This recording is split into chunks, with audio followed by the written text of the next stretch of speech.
Classes day students. तो देखिए last class में हमने कवर किया था लेटर वैदिक एज, और तब हम देखा था कि जनाज मिलके जनपद बना दिए थे।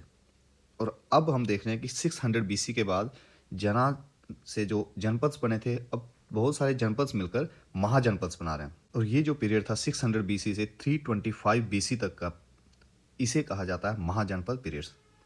और 325 बीसी में जब अलेक्जेंडर इंडिया में अटैक करते हैं और उसके बाद मौर्यन एम्पायर की यहाँ पे स्थापना होती है, तो तब जाके महाजनपद पीरियड खत्म होता है और उसके बाद मौर्यन एज स्टार्ट होती है। तो ये टाइम पीरियड आपने याद रखना है, 600 बीसी से 325 बीसी तक का पीरियड जो है वो महाजनपद पीरियड। अब इस दौर में 16 महाजनपद इंडिया में थी, और इसका हमें सोर्स मिलता है बुद्धिस्ट और जैन लिटरेचर में। देखिए इसमें एक बार हम देख देते हैं कौन कौन से 16 महाजनपद इंडिया में उस टाइम पे थे। तो कंबोज, गंधारा, कुरु, पंचाला, कोसाला, मल्ला, वज्जी, अंग, मगध, काशी, वत्स, छेदी, असाका, अवंती, मत्स्य और सूरसेना।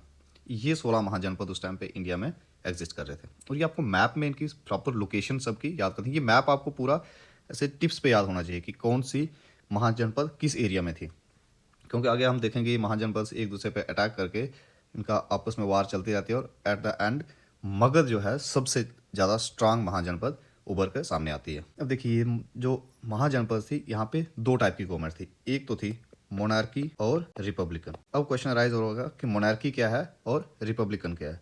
मोनार्की मीन जहाँ पे राजा का ही अंतिम फैसला हुआ करता था, और रिपब्लिकन में एक टाइप का डेमोक्रेटिक सेटअप होता था। वहाँ पे आज की डेमोक्रेसी के जैसा तो नहीं होता था, लेकिन वहाँ पे एक से ज़्यादा राजा होते थे और वो मिलकर डिसीजन लेते थे। मोनार्कियल जो थी वो तो आपको याद इस तरीके से रखनी है कि आपको रिपब्लिकन याद रखनी है, और बाकी वाली जो है वो सब मोनार्कियल थी। तो रिपब्लिकन महाजनपद थे वो खास करके नॉर्थ वेस्टर्न इंडिया में थी और हिमालयन की फुट हिल्स में थी, जिनमें कंबोज, कुरु, पंचाला, वज्जी और मल्ला, ये 4-5 आपको याद रखनी है। यहाँ पे क्या था, रिपब्लिकन सेटअप था, और बाकी वाली सब में मोनार्कियल था। देखिए बात करें अगर हम के सोर्सेज को, तो मैंने कहा बुद्धिस्ट लिटरेचर एंड जैना लिटरेचर, ये दो सोर्सेज हैं हमारे, जिनमें 16 महाजनपद का मेंशन किया गया है। तो बुद्धिस्ट लिटरेचर में अंगुतुरा निकाया एंड जैन लिटरेचर में भगवती सुत्ता, ये दो लिटरेचर आपने याद रखने हैं। इन दोनों लिटरेचर्स में 16 महाजनपद का मेंशन किया गया है। 16 महाजनपद तो मैंने आपको बताया था, फिर एक बार बता देता हूँ। कंबोज, गंधारा, कुरु, पंचाला, कोसाला, मल्ला, वज्जी, अंग, मगध, काशी, वत्स, सूरसेना, मत्स्य, अवंती, छेदी और असाका, ये 16 महाजनपद थे उस टाइम पे। और बाद में इन महाजनपद का एमलगमेशन हो जाता है, और लास्ट में पावरफुल जो बचती हैं वो है वत्सी, अवंती, कोसाला एंड मगध। मगध आप देख रहे हैं, ये मॉडर्न बिहार का एरिया जो है वो मगध था। कोसाला मीन्स काशी वाला जो एरिया था, अयोध्या का एरिया जो, अवंती जो उज्जैन वाला एरिया है, मॉडर्न उज्जैन, और वत्स इलाहाबाद वाला एरिया जो कौशाम्बी इलाहाबाद मॉडर्न। तो ये 4 महाजनपद थे जो ये पावरफुल बन के सामने आए। Now we will discuss about these 4 powerful महाजनपद्स। तो first one is Vatsa. Vatsa कहाँ पे है, ये रिवर यमुना के किनारे है, और आज का मॉडर्न इलाहाबाद, इस महाजनपद को कहा जाता था वत्स। और यहाँ के जो पावरफुल किंग थे उनका नाम था उदयन। तो हमें ये जो पावरफुल महाजनपद थे, इनमें एक तो इनकी लोकेशन याद रखनी है, कहाँ पे थी, मॉडर्न लोकेशन क्या है इनकी, और कौन सा रिवर था वहाँ पे, और उनके पावरफुल किंग्स कौन कौन से थे। कि वत्स की लोकेशन ये है मॉडर्न इलाहाबाद। और वत्स का क्या था कि इनके मैट्रिमोनियल अलायंसेस थे। देखिए अवंती के साथ इनका मैट्रिमोनियल अलायंस था, अंग के साथ था, मगध के साथ था, और इसलिए ये सर्वाइव कर पाया, क्योंकि इस साइड से इनको थ्रेट नहीं थी अवंती से, ना मगध से थ्रेट थी और ना अंग से थ्रेट थी। तो इसलिए ये सर्वाइव करता रहा और एक पावरफुल महाजनपद बन के सामने आया। देन हम देखेंगे बाद में कि वत्स को एनेक्ट कर देता है अवंती किंगडम, अवंती महाजनपद। तो अवंती आज के मॉडर्न उज्जैन वाला एरिया जो है, इसे अवंती कहा जाता था। और यहाँ के जो पावरफुल किंग थे उनका नाम था प्रद्योता। प्रद्योता ने बुद्धिज्म एम्ब्रेस किया था। और आप देखेंगे कि अगले 100 साल तक अवंती जो थी ये एक बड़ी ही स्ट्रांग महाजनपद बन के सामने आई। लेकिन जैसे प्रद्योता की डेथ होती है, उसके बाद इसके जो सक्सेसर किंग्स थे वो बड़े वीक थे, और फाइनली प्रद्योता को एनेक्ट कर देता है मगध। देखेंगे आगे मगध में कौन से किंग थे जिन्होंने आके अवंती को एनेक्ट कर दिया था। देन कोसाला। कोसाला मीन्स आज का मॉडर्न अयोध्या। और कोसाला ने अपनी महाजनपद को जो स्ट्रांग पोजीशंस की बनाई थी वो बनाई थी मैट्रिमोनियल अलायंस के थ्रू। कोसाला के जो पावरफुल किंग थे उनका नाम था प्रसेनजीत, और प्रसेनजीत के मैट्रिमोनियल अलायंसेस थे मगध के साथ, क्योंकि सबसे बड़ी थ्रेट थी मगध, और इनके मगध के साथ मैट्रिमोनियल अलायंसेस थे। प्रसेनजीत ने क्या किया था, प्रसेनजीत ने अपनी सिस्टर की शादी करवाई थी बिंबिसारा के साथ। तो देखिए बिंबिसारा के साथ इनकी सिस्टर की शादी हुई थी, तो मगध से कोई थ्रेट नहीं थी कोसाला को। और दूसरा काम प्रसेनजीत ने क्या किया था, इन्होंने काशी डावरी में बिंबिसारा को दिए थे। लेकिन बाद में जैसे ही बिंबिसारा को कैप्चर करके अजातशत्रु किंग बनता है, तो ये अटैक कर देता है कोसाला पे, और कोसाला को अनेक्स्ट कर देता है मगध में। देन मगध जो सबसे पावरफुल महाजनपद थी। मगध लोकेटेड है आज का मॉडर्न बिहार में, पाटलिपुत्रा वाला एरिया। और उस टाइम में सारी पॉलिटिक्स जो थी वो मगध से चलती थी, क्योंकि मगध सबसे ज़्यादा स्ट्रांग था। तो देखिए क्वेश्चन ये राइज होता है कि उस टाइम पे मगध ही इतना स्ट्रांग क्यों बना, मगध इतना पावरफुल और इतना स्ट्रांग महाजनपद क्यों बना, क्या रीज़न थे। तो इसका सबसे इंपॉर्टेंट रीज़न जो था वो था आयरन। आयरन की डिस्कवरी की वजह से मगध में एक तो वेपन्स और एग्रीकल्चर इक्विपमेंट्स बनने लगे। अब देखिए वार के लिए वेपन्स इंपॉर्टेंट हैं, तो ये मगध के पास आयरन की वजह से आसानी से बन रहे थे, और आयरन ओर्स जो थी वो पाटलिपुत्र और राजगृह के आसपास। देन एग्रीकल्चर इक्विपमेंट्स, जैसे हल के आगे पॉइंटेड जो आयरन इक्विपमेंट्स लगाते थे, उनकी वजह से एग्रीकल्चर करना ज़्यादा इजी हो गया। और एग्रीकल्चर से क्या था, इनका एग्रीकल्चर सरप्लस था, और उससे इनकी इकॉनमी और ज़्यादा स्ट्रांग हो रही थी। देन कॉपर और फर्टाइल लैंड, के पास काफ़ी फर्टाइल लैंड थी। जैसे आयरन के इक्विपमेंट्स के बाद इन्होंने फॉरेस्ट क्लियरिंग स्टार्ट किया, तो इनके पास फर्टाइल लैंड काफ़ी ज़्यादा थी, और उस पर जो सरप्लस एग्रीकल्चर ही कर रहे थे। देन ट्रेड के पॉइंट ऑफ व्यू से देखें तो ये देखिए ट्रेड, यहाँ से जो ट्रेड हो रहा था मगध से ही होके जा रहा था, तो ट्रेड रूट पे भी इनका कंट्रोल था।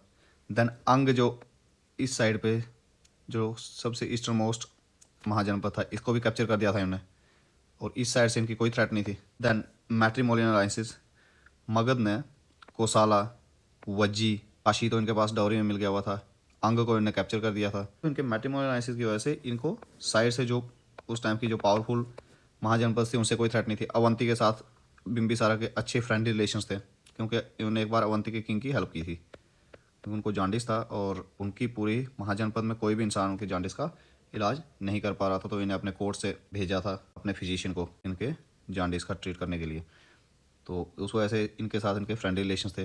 कोसाला के साथ इनके मैट्रिमोनियल अलायंसेस थे, काशी इनको डाउरी में मिल गया था, वज्जी के साथ मैट्रिमोनियल अलायंसेस थे। तो इसलिए मगध जो था वो उसकी पावर जो थी वो कंटिन्यूसली इंक्रीज होती गई। देन मोस्ट इंपॉर्टेंट जो इनके रूलर्स थे वो बड़े एम्बिशियस रूलर थे। तो ये थे रीज़न मगध के स्ट्रांग बनने का। तो चलिए अब डिस्कस करते हैं इंपॉर्टेंट डायनेस्टीज की वजह से। यहाँ पे 3 इंपॉर्टेंट डायनेस्टीज रही थी, एक हर्यंका, नंबर 2 शिशुनागा, नंबर 3 नंदा। ये 3 इंपॉर्टेंट डायनेस्टीज थी मगध में, और हर एक डायनेस्टी के अंदर जो रूलर्स थे उनको एक एक करके स्टडी करते हैं। बिंबिसारा ये हर्यंका डायनेस्टी के फाउंडर थे, तो हमने देखा था कि बिंबिसारा ने मैट्रिमोनियल अलायंसेस करके अपनी पोजीशन को और ज़्यादा स्ट्रांग कर दिया था। और इनके मैट्रिमोनियल अलायंसेस कहाँ पे थे, मगध का मैट्रिमोनियल अलायंसेस कोसाला के साथ। कोसाला में उन्होंने कोसाला के किंग प्रसेनजीत की सिस्टर से शादी की थी, और उसके बदले में इनको काशी डाउरी में मिला था। देन लिछीवा, लिछीवा की प्रिंसेस के साथ इन्होंने शादी की थी जिसका नाम था चिलाना, और उसकी वजह से इनको वज्जी से कोई थ्रेट नहीं था। और पंजाब में एक रॉयल हाउस था मदरा, मदरा में भी इन्होंने शादी की थी खीमा से, और बिंबिसारा ने अंग को भी जीत दिया था। अंग में उन्हें अटैक करके ब्रह्मदत्त को हरा के अंग को भी एनेक्स करके मगध में जोड़ दिया था। अवंती के साथ इनके फ्रेंडली रिलेशंस थे। इस तरीके से बिंबिसारा ने अपनी मगध किंगडम को स्ट्रांग किया था। तो इन शॉर्ट आपको याद रखना है बिंबिसारा की पॉलिसीज में नंबर 1 तो मैट्रिमोनियल अलायंस था, और मैट्रिमोनियल अलायंस में आपको याद रखने हैं 3, एक तो कोसाला से, दूसरा था वज्जी से, तीसरा मदरा। 3 जगह पे इनके मैट्रिमोनियल अलायंसेस थे। देन नंबर 4 अवंती, अवंती के साथ इनके फ्रेंडली रिलेशंस थे, और अंग को इन्हें एनेक्स कर दिया था। अब मगध को कोई थ्रेट नहीं थी। इनके आसपास जितने भी स्ट्रांग महाजनपद थे उनको इन्हें किसी न किसी तरीके से उनमें मिला दिया हुआ था। और बिंबिसारा के बारे में आपने याद रखना है कि इन्हें कहा जाता था सैनिया। सैनिया मीन फर्स्ट किंग थे जिनके पास एक लार्ज स्टैंडिंग आर्मी थी। यहीं से बिंबिसारा के रिलेटेड अगर कोई क्वेश्चन बनता है तो वो यही पॉइंट है। देन अजातशत्रु, अजातशत्रु के बारे में आपको क्या इन्फॉर्मेशन याद रखनी है, उसमें सबसे फर्स्ट तो था अजातशत्रु बिंबिसारा को मार के खुद किंग बने थे। देन इन्होंने क्या किया था कि बिंबिसारा के जहाँ जहाँ पे मैट्रिमोनियल अलायंसेस थे उन महाजनपद्स को एनेक्स किया था, जिनमें कोसाला हमने देखा, कोसाला में बिंबिसारा का मैट्रिमोनियल अलायंसेस था। Then Vajji, that is Vaishali, वहाँ पे भी इन्होंने अटैक किया और वजी को भी एनेक्स कर दिया। लेकिन जब कोसाला और वजी को एनेक्स किया है इन्होंने, तो पूरा गैंगटिक प्लेन्स जो था उसमें कंट्रोल था अजातशत्रु का। और अजातशत्रु इतने इजीली कैसे वार जीत रहा था, क्योंकि इन्होंने यूज़ करना स्टार्ट किया था रथ मुसाला एंड महाशिला कंटाका। अब रथ मुसाला और महाशिला कंटाका क्या? रथ मुसाला जैसे आपने बाहुबली मूवी में देखा था ना, वो जो उनका चैरियर था और उसके आगे ब्लेड लगे हुए थे, जैसे वो चैरियर चलता था ब्लेड से आगे आर्मी, वो जो दुश्मन की आर्मी को काटता था, ऐसे इनका जो चैरियर था उसके आगे मेज था, एक गधा लगा हुआ था और वो गोल गोल घूमता था। तो उसकी वजह से वो उसके आसपास जितने भी दुश्मन की आर्मी होती थी वो उनको मारता रहता था। देन महाशिला कंटाका आपने बाहुबली में देखा होगा। बाहुबली मूवी में जब वो किले की दीवारें तोड़ते हैं तो वहाँ से वो पत्थर मारने वाली एक मशीन होती है, बड़े बड़े पत्थर को फेंक रही है, तो वही मशीन को कहा जाता था महाशिला कंटाका। तो ये दो मशीन्स का यूज़ करना स्टार्ट किया था अजातशत्रु ने, महाशिला कंटाका एंड रथ मुसाला। देन रिलीजन का, दोनों रिलीजन क्लेम करते हैं, बुद्धिस्ट भी और जैनिज्म की। अजातशत्रु उनके रिलीजन को एम्ब्रेस किया था, लेकिन ऐसा माना जाता है कि इनिशियली इन्होंने जैनिज्म को एम्ब्रेस किया और देन बुद्धिस्ट रिलीजन को। और बुद्धिस्ट रिलीजन का क्यों माना जाता है? क्योंकि इन्होंने गौतम बुद्धा की डेथ के बाद फर्स्ट बुद्धिस्ट काउंसिल भी ऑर्गेनाइज कराई थी पाटलिपुत्र में। अवंती को जीतने के लिए इन्होंने बहुत ही ज़बरदस्त डिप्लोमेसी यूज़ की थी। इन्होंने क्या किया था कि अवंती की पब्लिक को अवंती के किंग के अगेंस्ट खड़ा कर दिया था, और उसके लिए उन्हें अपने दो बहुत ही ज़बरदस्त डिप्लोमेट्स का यूज़ किया था, सुनिधा और वत्सकर। ये दो डिप्लोमेट्स को यूज़ करके उन्होंने अवंती की पब्लिक को अवंती के किंग के अगेंस्ट कर दिया था। Then Udayan, he was the last ruler of Haryanka dynasty. और उदयन ने कुछ खास नहीं किया था, इन्होंने सिर्फ एक न्यू कैपिटल बनाई थी पाटलिपुत्र में। देन उदयन के बाद जो भी रूलर थे वो बहुत वीक थे, और इसके बाद हर्यंका डायनेस्टी ख़त्म हो जाती है और एक न्यू डायनेस्टी आती है जिसका नाम था शिशुनागा। देखिए, शिशुनागा डायनेस्टी के बारे में कुछ ज़्यादा सोर्सेज अवेलेबल नहीं है, लेकिन जो इम्पोर्टेंट सोर्स है शिशुनागा डायनेस्टी का वो था कि फाइनली जो अवंती को कैप्चर किया था शिशुनागा डायनेस्टी ने, अवंती के किंग को डिफीट करके और पूरी तरह से अवंती को मगध में मिला दिया था। अजातशत्रु ने अवंती की जो डिप्लोमेसी यूज़ करके अवंती को बहुत वीक कर दिया था, इनकी पब्लिक को अवंती के अगेंस्ट खड़ा कर दिया था। Then finally Shishunaga dynasty Avanti को मगध एम्पायर में मिला देती है। देन शिशुनागा के बाद इनके सक्सेसर थे काल अशोका। काल अशोका के बारे में आपने याद रखना कि इन्होंने सेकंड बुद्धिस्ट काउंसिल ऑर्गेनाइज करवाई थी वैशाली में। And finally Kalashoka was killed, Nanda dynasty established. Then Nanda dynasty के फाउंडर थे महापद्मानंदा, और इनको उग्र सेना भी कहा जाता है। Ugrasena mean owner of huge army. तो महापद्मानंदा के पास बहुत बड़ी आर्मी थी, और उन्होंने एक और टाइटल अपने लिए यूज किया था, दैट इज एकरात। एकरात मीन सोल मोनार्क। और जो चीज़ आपको याद रखनी है महापद्मानंदा की, कि ये एक शूद्र थे और क्षत्रियास के अगेंस्ट थे। देन जो दूसरे मोस्ट इंपॉर्टेंट रूलर थे नंदा डायनेस्टी के, दैट इज धनानंदा। धनानंदा के रिलेटेड आपको एक चीज़ याद रखनी है कि धनानंदा के टाइम पे अलेक्जेंडर ने इन्वेड किया था इंडिया में। देन हम देखेंगे कि नंदा डायनेस्टी के ख़त्म होने के बाद मौर्यन डायनेस्टी इंडिया में इस्टेब्लिश होती है, और मौर्यन डायनेस्टी एक बहुत पावरफुल डायनेस्टी बनती है जो पूरी तरह से इंडिया को यूनाइट कर देती है। हाँ, एक चीज़ इसमें मिस रही है लेक्चर में, that is both Gautam Buddha and Mahavira were contemporary of Bimbisara and Prasenjit. Prasenjit कौन थे? He was ruler of कोसाला and brother in law of Bimbisara. ठीक है, तो यहाँ से भी क्वेश्चन बनता है। मगध ने एलिफेंट्स का यूज़ किया था वार में, ये भी एक इंपॉर्टेंट फैक्ट था। तो ये क्वेश्चन बनते हैं। तो आई थिंक महाजनपद से जितने भी क्वेश्चन बनते हैं वो मैं सब कवर कर दिया है, और अब मैं इस पे जो MCQs लेक्चर डालूंगा, आप वो MCQs लेक्चर भी है जो सॉल्व करिएगा, और वहाँ से आपका क्लियर हो जाएगा कि लेक्चर में जितने क्वेश्चन बनते हैं हमने कवर किए हैं। तो अगर आपको ये लेक्चर सीरीज़ अच्छी लग रही है तो प्लीज़ चैनल को सब्सक्राइब करें और शेयर करें, ताकि ज़्यादा से ज़्यादा स्टूडेंट्स जो हैं वो इस लेक्चर सीरीज़ का बेनिफिट उठा सकें। You said never let me